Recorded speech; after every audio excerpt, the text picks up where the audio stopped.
ये हैं जी कास्मोस sensation flowers.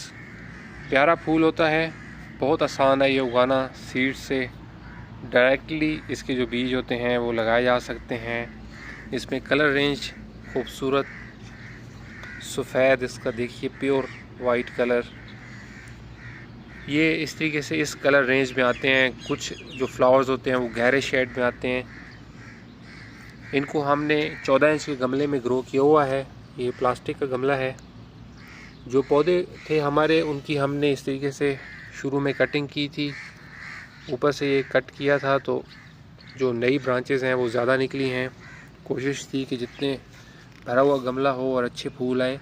अब माशाल्लाह से बहुत ही प्यारा इन पे ब्लूम आ रहा है। नए जो फ्लावर्स के बर्ड्स हैं वो तकरीबन रेडी हैं।